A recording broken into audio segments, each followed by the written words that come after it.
आप देख रहे हैं देवास का अपना विश्वसनीय न्यूज चैनल राष्ट्रीय नवाचार। पद्म प्रभु भगवान की वह पद्मासन जिन प्रतिमा है, उसकी प्राण प्रतिष्ठा कहें, पंच कल्याणक प्रतिष्ठा महोत्सव कहें, पूज्य आचार्य श्री के सानिध्य में संपन्न होंगे। सीपाकार मंदिर आप देख रहे हैं। स्वर्ण मंदिर बहुत से देखे हैं, लेकिन आपके मालवा प्रांत का है पहला स्वर्ण मंदिर होगा सीपाकार मंदिर, जहां पर सीप की भांति वह मंदिर बना है और मोती के रूप में वहां पर पुष्पदंत भगवान विराजमान होंगे। साथ ही साथ पार्श्वनाथ भगवान के जिनालय के चहुदिश यहाँ पर बहुत ही सुंदर आचार्य भगवान के आशीर्वाद से 24 का निर्माण कहें।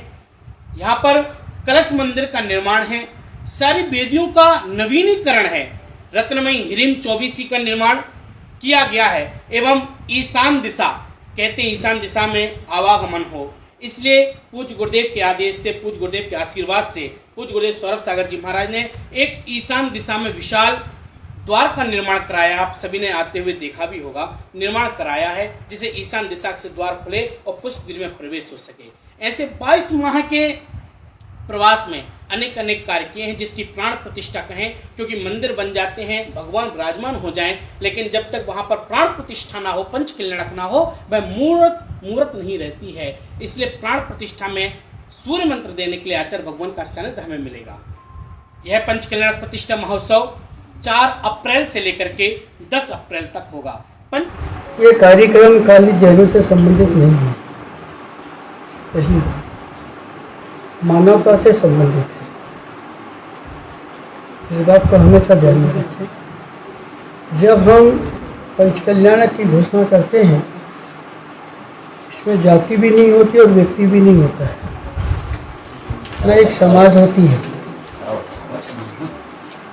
समझ रहे हैं आप? जब यहाँ कह दिया कि पंचकल्याणक प्रतिष्ठा महोत्सव होगा, तो पहला प्रश्न आपके तरफ से हो जाना चाहिए कि पंचकल्याणक है कौन सी वस्तु। 5 प्रकार से, जैसे आपके यहाँ जब बच्चे की शादी होती है तो हम कई प्रकार से उसका संस्कार करते हैं, कई प्रकार से होता है। लड़का दिखाई भी होती है, गोद भराई भी होती है, फिर बाद में औपचारिकता के लिए फिर और दूसरी मंडप में भी ले जाए जाते हैं, मेहमानों को लाया जाता है, फिर 60 चक्कर दिए जाते हैं, बहुत सारी उसकी होती है। फिर आखिरी में जाके मुंह दिखाई भी होती है। तो 5 प्रकार से आपके सामने आपकी लाइफ को B to D तक, बर्थडे से लेकर के डेथ तक, हर इंसान की यात्रा B से लेकर D तक की होती है। ये तो मानेंगे आप? जन्म से लेकर मरण तक की हमारी यात्रा के बीच में है। हमें कैसे जीना है, कैसे जीना है, वो हमारे पास कला नहीं है। हमारे पास कई 2 ही चीज़ें होती हैं कि बच्चे को कैसे संभालना, संस्कार देना, बच्चों को कितना पढ़ाना है, कैसे कैसे करना है। और मैं आपसे कहना चाहता हूँ, एक ये पंचकल्याणक से आपके जन्म से लेकर मरण तक की यात्रा कैसे की जाएगी, उस यात्रा में हम अपनी आत्मा को कैसे संभालेंगे, उस यात्रा में हम अपने कैरेक्टर को कितना पवित्र कर सकेंगे, और उस यात्रा में हम हमारे अंदर जो शक्तियाँ विराजमान है, जो प्रभुता विराजमान है, हम बीज की तरह जो पैदा हुए हैं, उस बीज को वट वृक्ष का रूप कैसे देंगे, और भीतर जो परमात्मा विराजमान है, उस परमात्मा की अभिव्यक्ति हम कैसे करेंगे। ये एक यात्रा हमारे आपके जीवन की। जो सफल हो जाते हैं वो भगवान को पा लेते हैं, जो फेल हो जाते हैं वो दुर्गतियों में चले जाते हैं। तो ये 5 प्रकार की यात्रा है हमारी, जो पंडित जी ने भी आपको समझाया है। सबसे पहली यात्रा उन्होंने कहा कि गर्भ कल्याणक है। तो गर्भ के साथ जो आया है, अब देखिए अब शब्द को, गर्भ के साथ आया है, जहां देवता ने तैयारियां की हैं, जहां स्वर्गों में इसके उत्सव मनाए गए हैं। इंद्र को ज्ञात नहीं था कि कोई आत्मा हमारे अधीनस्थ स्वर्ग में रह रही है, लेकिन जिस समय उनका वहां से निकलने का समय आया और इंद्र का शासन कंपायमान होता है, तब इंद्र को ज्ञात होता है कि अरे मेरे अंदर में एक ऐसी आत्मा थी जो तीर्थंकर होने जा रही। मुझे ज्ञात नहीं है।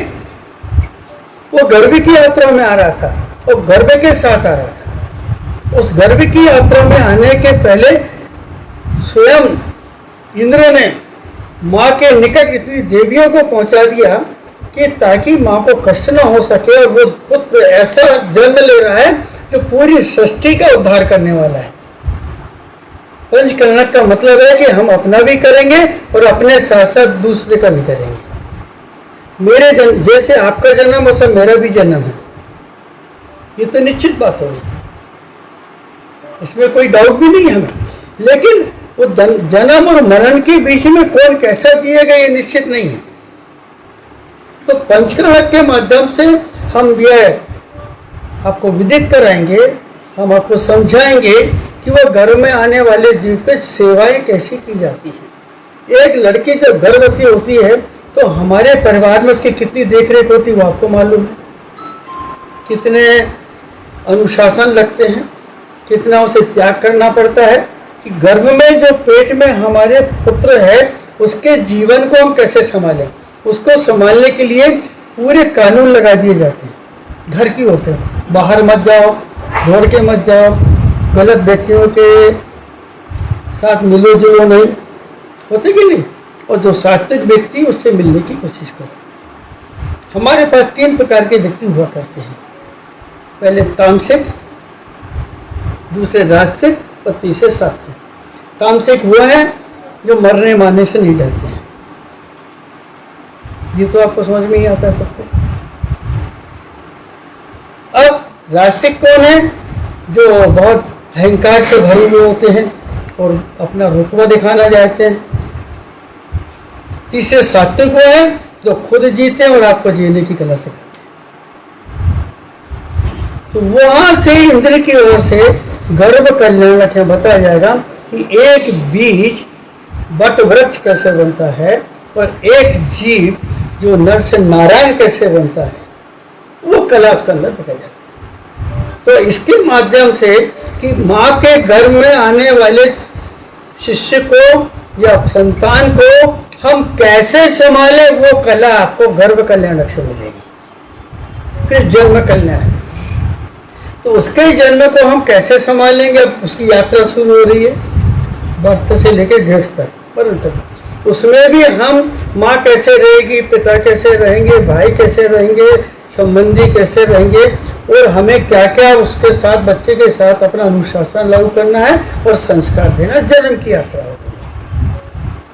ये 2 यात्रा बहुत महत्वपूर्ण की। एक गर्भ कैसे संभाला जाए गर्भ के साथ, फिर जन्म के बाद उस बालक को कैसे संभाला है, कैसे संस्कार दिए जाए, ये दूसरी बात।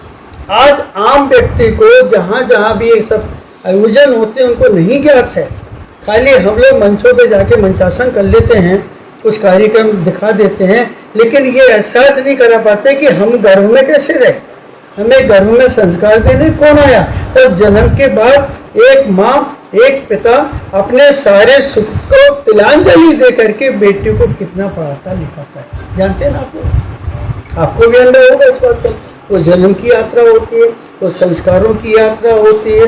और तीसरी यात्रा में जैसे शामिल होते हैं जब वो मैच्योर हो जाता है, परिपक्व हो जाता है, उसके अंदर एक भावना पैदा हो जाती है कि जब हम बीज हैं, परमात्मा के बीज हैं, अगर बट का वृक्ष वृक्ष बन सकता है तो परमात्मा का बीज भी परमात्मा क्यों नहीं बन सकता है,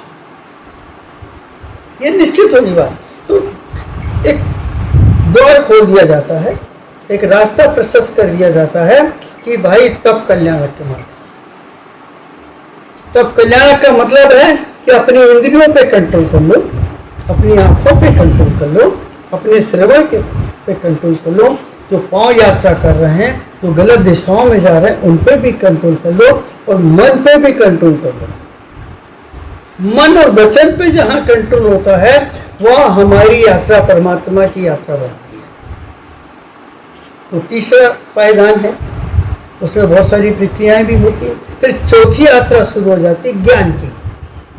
अगर मैं आप सबसे पूछूं कि ज्ञान की परिभाषा क्या है, अगर कोई पत्रकार दे सकता है तो बता दें मुझे, ज्ञान किससे कहते हैं, प्लीज बता दीजिए। बहुत सूक्ष्म वस्तु है, हमारे जैसे तो बता ही नहीं पाएंगे। नहीं, आप जैसे नहीं, आपके भी अंदर भी वही परमात्मा विराजमान है। ये ज्यादा सूक्ष्म। राम अगर हुए तो हर एक के अंदर वो राम विराजमान है, कृष्ण हुए तो कृष्ण भी सबके अंदर विराजमान है, और शिव हुए तो शिव भी सबके अंदर विराजमान है, और महावीर हुए तो महावीर भी सबके अंदर। क्योंकि राम कोई व्यक्ति नहीं है, महावीर कोई व्यक्ति नहीं है, मोहम्मद कोई व्यक्ति नहीं है, जीसस कोई व्यक्ति नहीं है। हम अपने आप की भावना से अपने को क्या बनाएंगे वो बनेगा। किसान के ऊपर डिपेंड करता है कि वो खेती में से कितना हुआ तो कैसे उस फसल को ऊपर तक लेके जाएगा। वो यात्रा तब की है, संयम की है। संयम का अर्थ है बैलेंस, आत्मा का शरीर के साथ, शरीर का आत्मा के साथ, साधक का परिवार के साथ, परिवार का साधक के साथ, साधक का जग के साथ, जग का साधक के साथ, एक दूसरे से कनेक्टेड है हम लोग। आज आप लोग भी पत्रकार लोग भी कहीं कहीं बहुत संतुलन बनाते हैं। कोई न्यूज सत्य है लेकिन वो न्यूज छापने की अनुमति नहीं है। क्यों? देश में विद्रोह हो सकता है। बोलिए, पत्रकार कितनी सावधानी से अपनी कलम चलाता है उसके ऊपर निर्भर करता है, क्योंकि आपके ऊपर देश का बहुत भार है, समाज का भार है, व्यक्ति का भार है, संस्कृति का भार है कि नहीं? तो आप जब अपनी न्यूज लिखते हैं तो कितना सोच के निकलते हैं। फिर आपका एडिटर कहते हैं ये चीज ऐसी होगी तो ऐसा हो जाएगा, होता है। ज्ञान का अर्थ होता है ऐसा एलिमेंट, ऐसा तत्व जब आप जमाने से टूट जाए तो ज्ञान आपको संभालेगा। आप विस्मृत हो जाएंगे, भ्रमित हो जाएंगे तो ज्ञान आपको रास्ता दिखाएगा। चौराहे का अर्थ बता सकते हैं आप? चौराहा किसे कहते हैं? बस यही गल हमारी, हमने ये कर लिया। जो आप जाते जाते भूल गए तो भाई साहब यहाँ से मुड़ के वापस आ जाइए। चारों दिशाओं में अगर भूल रहे हो तो आप यहाँ से गाड़ी ब्रेक मत करिए, टर्न कीजिए। समझ गए आप? उसका नाम चौराहा है। जहां से आप निकल रहे हैं और जहां लाल बत्ती है उस लाल बत्ती को देख के आप क्या करते हैं? खड़े हो जाते कि नहीं? उसका अर्थ क्या है? ध्यान रखिए, हरी बत्ती भी आपको मिलेगी। मिलेगी ना? तो चौराहे कहता है कि रोना मत, डरना मत, चौराहे से मुड़ जाना, तेरा घर फिर वापस आ जाएगा। ये ज्ञान का काम है। ज्ञान हमें स्मृति दिलाएगा, और वो ज्ञान आपको, हमें, सबको, जगत को जीने की कला सिखाएगा।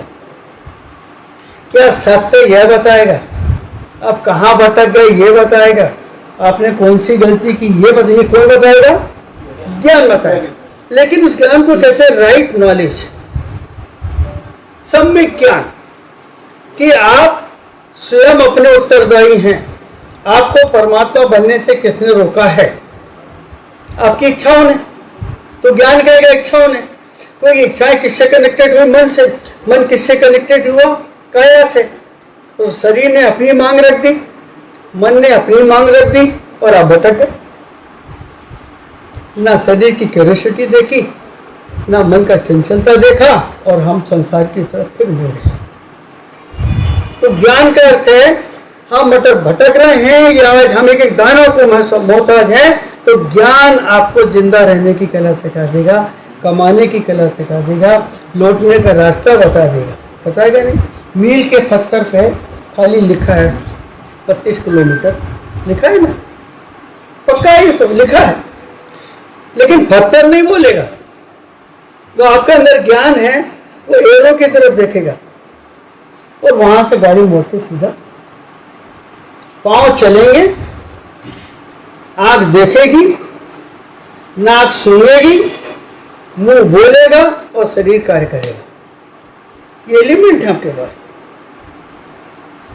हाथ पकड़ लेगा, हाथ बोल नहीं सकता, छीन सकता है, पांव बोल नहीं सकता लेकिन दौड़ सकता है, नाक बोल नहीं सकती लेकिन ऑक्सीजन ले सकती है, आंख बोल नहीं सकती लेकिन इशारा तो कर देगी, गड्ढा है, एक्सीडेंट हो जाएगा। ये ज्ञान का काम। जहां आप टूट जाते हैं वहां ज्ञान आपको संभाल लेता है। आगे ना समझो। तो परम ज्ञान, केवल सुप्रीम नॉलेज, एक ऐसा ज्ञान जिस ज्ञान के अंदर पूरा लोक छलकता है। आप यहाँ दर्पण लगाते, जितने बैठे हैं सब देखेंगे, दिखेंगे ना।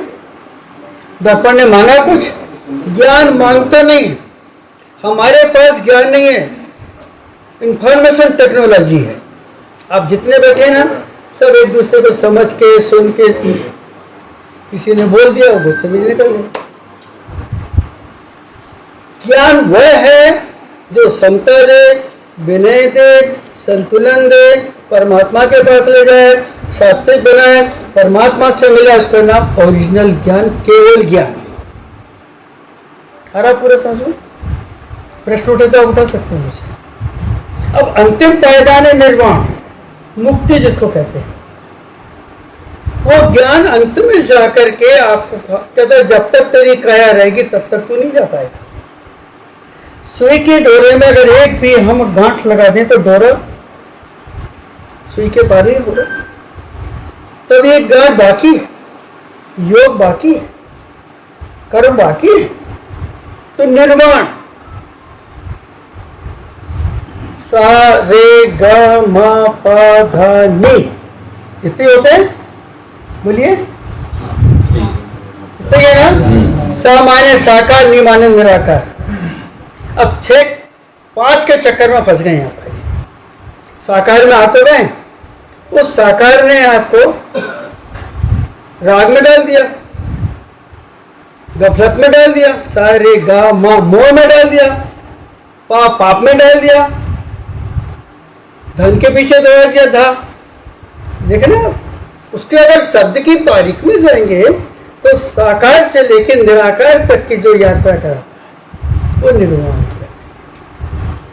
तो हमारी जो नियति है वो परमात्मा बनने की है, सात्विक प्रवृत्ति में जीने की है। तो 20 से लेकर डी तक की यात्रा, उस यात्रा में कौन कितना समझता है वो दिखाने के लिए पंचकर्णक प्रतिष्ठा महोत्सव है। 5 प्रकार से अपनी लाइफ को सिक्योर भी कर सकते हैं, परमात्मा से मिल सकते हैं, अपने क्रोध को जीत सकते हैं, अपनी माया को तमाम कर सकते हैं। जो रिश्ते हमारे बिगड़ गए उन रिश्तों को सुधार सकते हैं, और जो हम बहक गए हैं उसे सही लाइन पे ला सकते हैं। अभी आपके बीच में जो प्रश्नों को आप करें प्लीज कर लीजिए, जो भी आपके मन में जैसा प्रश्न है। और ये जो आयोजन है, सौरभ सागर ये बैठे हैं ये सामने आपके सामने, इनने ही पूरा प्रयास किया है। स्वामी जी, हम तो कलम के पुजारी हैं, आपके मंदिर में भी कई सारी कलम में भगवान मेरी 250 पुस्तक लिखी है, वो पुस्तकें वाली कलम है। क्योंकि मैंने जिन्हें जन्म दिया है अक्षरों को, उनको तो संभाल लो। लोग तो अपने बाप को नहीं संभाल पाते। ये वही कलम है जिसे, हाँ वही कलम है साहब, जितने लिखता रहा। महाराज जी के यहाँ भी लगा रखी है, यहाँ भी लगा रखी है। और मैं कलम देखो बहुत रंगीन तरीके से लिखता हूँ। मैं तो कितने रंग रखता हूँ अपने पास। और जो भी लिखता हूँ, जो कभी लिखा है सुना देता हूँ, उसको सुनाने के नहीं। जो मुस्कुरा रहा उसे दर्द ने पाला है, जो मुस्कुरा रहा उसे दर्द ने पाला होगा। और जो चल रहा है नंगे पांव, उसके पाँव में छाला जरूर होगा, उसके पाँव में छाला जरूर होगा। बिना संघर्ष के इंसान चमक नहीं सकता, जो जलेगा उसी दिए में उजाला होगा। ये पंचकर्णक है पूरा। मैंने 5वीं डायरी चली मेरी है। खुदा महंगी घड़ी सबको दे, खुदा महंगी घड़ी सबको दे, पर मुश्किल घड़ी किसी को नहीं दे। ये पंचकर्णक है। अब पूछो मुझसे, बात उत्तर देंगे। महाराज से पूछो, इनसे पूछो, बैठे हैं। बस इतना ध्यान रखना, बीज से लेके वृक्ष तक की यात्रा है। महाराज जी, इससे एक छोटा सा निवेदन ये है, विश्व की विषय वस्तु को लेकर के जो ये अराजकता और काफी चीजें हो रही है, जो विश्व युद्ध का एक भय या माहौल पैदा हो रहा है, उसके संदर्भ में यदि आप कोई अपना संदेश दें तो काफी। मैं आपको एक बात बताना चाहता हूँ, अगर इस देश से संतों को हटा दिया जाए, कुछ नहीं बचा। समझ गए? अभी जो चल रहा है ना रशिया के साथ, संत जो अपराध आप कर रहे, जो पुलिस 10% पब्लिक को संभालती है, हम 90% संभालते हैं। हर एक मानव को हम लोग अहिंसा का मत बताते हैं, जीने का मत बताते हैं, वस्तु कुटुंब की बात हम उससे करते हैं, प्रेम की बात उससे करते हैं। तो आज भी अगर आज हमारे अंदर थोड़ी सी इस माटी के प्रति, माँ बाप के प्रति नहीं कर, माटी के प्रति अगर आत्मीयता हो जाए, सारे युद्ध खत्म हो जाएंगे। ये युद्ध अहंकार के चल रहे हैं। जब भी घरों में लड़ाई होती है, देशों में लड़ाई होती है, या दो सम्राटों में लड़ाई होती है, दो नेताओं में लड़ाई, तो अहंकार की लड़ाई है। उस अहंकार को हम पाल रहे हैं। आज यहाँ संतों के चरणों में आए थे, जाने की जरूरत नहीं थी। अहंकार है ना, घर में भी छोटी छोटी बात में होता है, थोड़ा मुस्कुराना सीख ले तो अहंकार खत्म हो जाएगा। 2 लाइन आपको बोलनी है सुपर में, आपको बता देता हूं। अपनी हंसी को ओंठों पे ना जाने देना, क्योंकि आपकी मुस्कुराहट के पीछे दुनिया खड़ी है। समझ गए ना? छोटे छोटे सूत्र हैं ये, हम नहीं समझ पा रहे। और मैं तो ये चाहता हूं कि आप संतों के पास बैठें, भले 5 मिनट बैठे, लेकिन वो 5 मिनट आपकी कलम को मजबूत करने के लिए और देश की और संस्कृति की रक्षा करने के काम होते हैं। जीसस का except the love is God है, लेकिन this sentence is incomplete. Sure, क्यों? लव इज गॉड कहने से नहीं होगा, लव इज शेयरिंग। अगर आप प्यार को शेयरिंग नहीं करेंगे, अहिंसा की बात नहीं करेंगे, राम की मर्यादा नहीं करेंगे, मोहम्मद का ईमान में अगर जाहिर नहीं करेंगे, तो फिर क्या मतलब है लव इज गॉड से? तो तुम कहते हैं लव इज थॉट है कि नहीं? और पूरे देश में, विश्व में एक ही शब्द सबसे गंदा है, प्रेम, जिसको हमने वासना में ढाल दिया। मानेंगे आप मेरी बात? है ना? कितना इसका व्यभिचार कर दिया प्रेम का। प्रेम के सब पवित्र शब्द नहीं है अपनी संस्कृति के अंदर। सबसे अच्छा शब्द ही है। चाहे रामायण खोल लो, महाभारत खोल लो, जीसस को देख लो, बुद्ध को देख लो, किसी को भी देख लो, ये प्रेम ही आपको परमात्मा से मिलाएगा, कोई दूसरा साधन नहीं है। और प्रेम से बड़ी संपदा कोई नहीं, संपदा हमारे पास कोई भी नहीं है। आप चिंतन करिए ना थोड़ा। तो मैं देश के बारे में सोचता हूँ। पुलिस वालों ने कुछ बचाया है, कुछ % गणपतियों ने बचाया, और हम संतों ने तो पूरा देश को बचाने के ही लिए पैदा हुए शायद। हम लोग तो अहिंसा की बात करते हैं, जातीयता की, सांप्रदायिकता की बात नहीं करते, क्योंकि आपके अंदर, मेरे अंदर, इनके अंदर, सबके अंदर एक ही आत्मा विराजमान है। ये तो मान लेना आप, पक्का है। जब भी शक्कर बनेगी, गुड़ बनेगा, वो एक ही गन्ने से बनेगा। फिर बाद में फैक्ट्रियों के नाम लेके जो भी देना चाहते हैं, फैक्ट्रियों के कारण से अलग अलग है।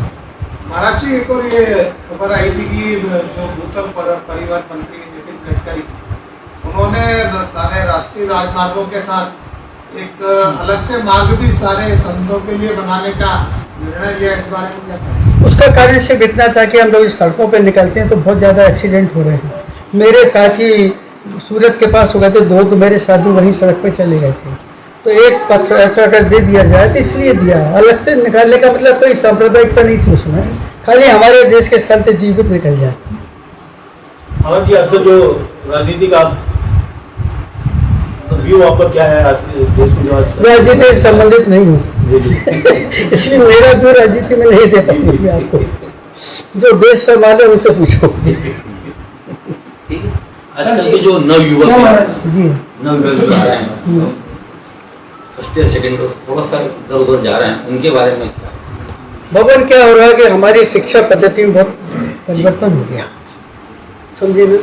एक क्लास में एक लड़के के बगल में एक लड़की बैठा लेंगे तो काजल की कोठरी में, समझ गया? कितना भी संभल के जो दाग लग के आएगा, लगेगा कि नहीं? तो हमने पहले हमारी शिक्षा थी गुरुओं के साथ होती थी और गुरु हमारे आचार्यवान होते थे।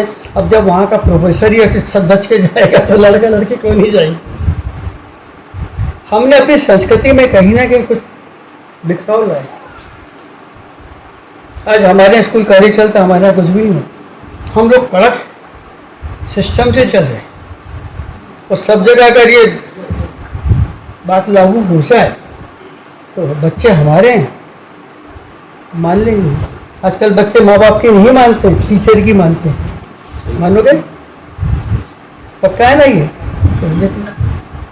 तो वो संस्कृति हम वहाँ ले आए। टीचर गुरुकुल की तरह जाए पढ़ाने के लिए, है ना? अगर वो टाई लगा कर सब के जाएगा, जूते पहन के सरस्वती को पढ़ाएगा, कहाँ से सरस्वती आएगी बताओ ना? नहीं आ सकती। शिक्षा के सामने कभी आगे बैठना तो बहुत सारी बातें बतानी है। ये सोशल मीडिया आजकल जो खूब चल रहा है युवा में, भगवान इस पर मैंने कुछ ध्यान नहीं दिया भगवान जी, मैं नहीं पढ़ता क्योंकि हम लोग तो आपको खाली बट वृक्ष बनने की बात करते हैं, लड़ने करने की नहीं करते। मेरा सवाल है कि जो हम इंसान हैं, हम कर्म करते हैं, लेकिन जब कुछ काम में तो हम भाग्य खोजते हैं, तो क्या भाग्य मतलब होता क्या कि यार भाग्य होगा तो हो जाएगा, ये सवाल। देखिए, स्वर्ग और नरक दो चीजें हैं, मानोगे? और भाग्य, भाग्य हम बनाते हैं अपनी क्रिया से, अपने कर्म से, अपनी सोच से। जी। आपको बनाना है वो तो कर्म ही कर रहे हैं तो ही हमारा कर्म में ही बनेगा। कर्म बहुत बड़ी चीज है। एक कर्म वो है जो बंध जाता है आके, है ना, और एक कर्म वो जो हम करते हैं। तो आपको समझ, मैंने लिखे इनके ऊपर सही चीज, हर चीज पे लिखा ना है। ज्योतिष लोग बोलते रहते हैं कि बस वो मार्च में आपको ये हो जाएगा, वो अब अपन घर में जाकर सोचेंगे तो मार्च में होगा कैसे? ऐसा नहीं होगा, बिना कर्म के नहीं होगा।